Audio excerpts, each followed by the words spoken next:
नमस्कार. माझ्या अंतरंगामध्ये मी प्रमिला आपणा सर्वांचं मनपूर्वक स्वागत करते. तर सिंधुताई सकपाळ म्हणतात, स्त्री आणि पुरुष म्हणजे पती आणि पत्नी ही संसाराची दोन चाकं असतात. तर ह्या दोन चाकांना त्या सायकलची उपमा देतात.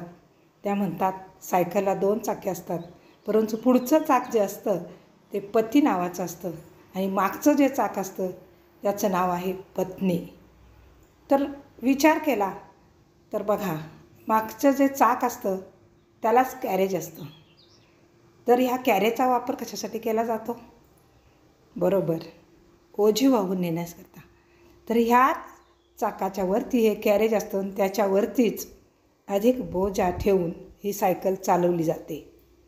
तर ही सायकल चालवत असताना आणखी एक गोष्ट लक्षात येते की याच कॅरेजच्या मागच्या चाकाला ब्रेक असतो. पुढच्या चाकाला जर ब्रेक लागला तर समोर तोंडावरती माणूस पडू शकतो, म्हणून ब्रेक देखील मागच्याच चाकाला असतो. म्हणून पती आणि पत्नी ही दोन चाकं एका समांतर रेषेत चालणं ही अत्यावश्यक गोष्ट आहे.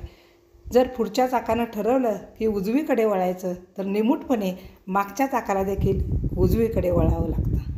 म्हणून जर थांबायचं असेल तर त्या म्हणतात की जर थांबणं हे जर पतीनं ठरवलं तर पत्नीला देखील त्या ठिकाणी थांबावं लागतं. म्हणून संसारात कष्ट करणारी बाई ही सर्वश्रेष्ठ समजली जाते. पुरुष तर कष्ट करतच असतो, परंतु पत्नीच्या कष्टाला अधिकाधिक मान्यता, अधिकाधिक समाज मान्यता दिली जाते. जर स्त्री स्वतः संसारासाठी खडी राहिली, उभी राहिली तर काय बोलायचं कामच नाही. त्या संसाराचं ती नंदनवन फुलवून देते. खरंच किती सुंदर आणि समर्पक अशा उदाहरणात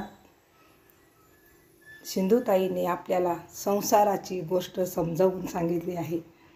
तर असंच एका ठिकाणी मला असा हा प्रसंग तुम्हाला सर्वांना या व्हिडिओच्या माध्यमातून दाखवण्याची संधी मिळाली. तर मिळाला वेळ तर लगेच मी या ठिकाणी व्हिडिओ करायचे ठरवले आणि मला नकळत त्या गोष्टी आठवून गेल्या. आणि न लाजता न बुजता संसारासाठी झटणारी स्त्री समोर दिसली की मन राहवतच नाही. लगेच मोबाईल हातात येतो, लगेच माझा कॅमेरा स्टार्ट होतो आणि मग तुमच्यासाठी असे छान छान व्हिडिओ येतात. छोटासा हा व्हिडिओ कसा वाटला? तुमच्या आयुष्यात अशा प्रकारचे कष्ट तुम्ही उपसत असाल तर नक्कीच कमेंट बॉक्समध्ये ते नमूद करावं असं मला अंतःकरणापासून वाटतं. म्हणून हा तुमच्यासाठी छोटासा व्हिडिओ मी घेऊन आले. आणि हे बघा, आता हा रस तर कोणत्याही कामाला कमी अधिक न मानता ते अभिमानानं केलं तर अधिक स्वाभिमान मनात निर्माण होतो. धन्यवाद.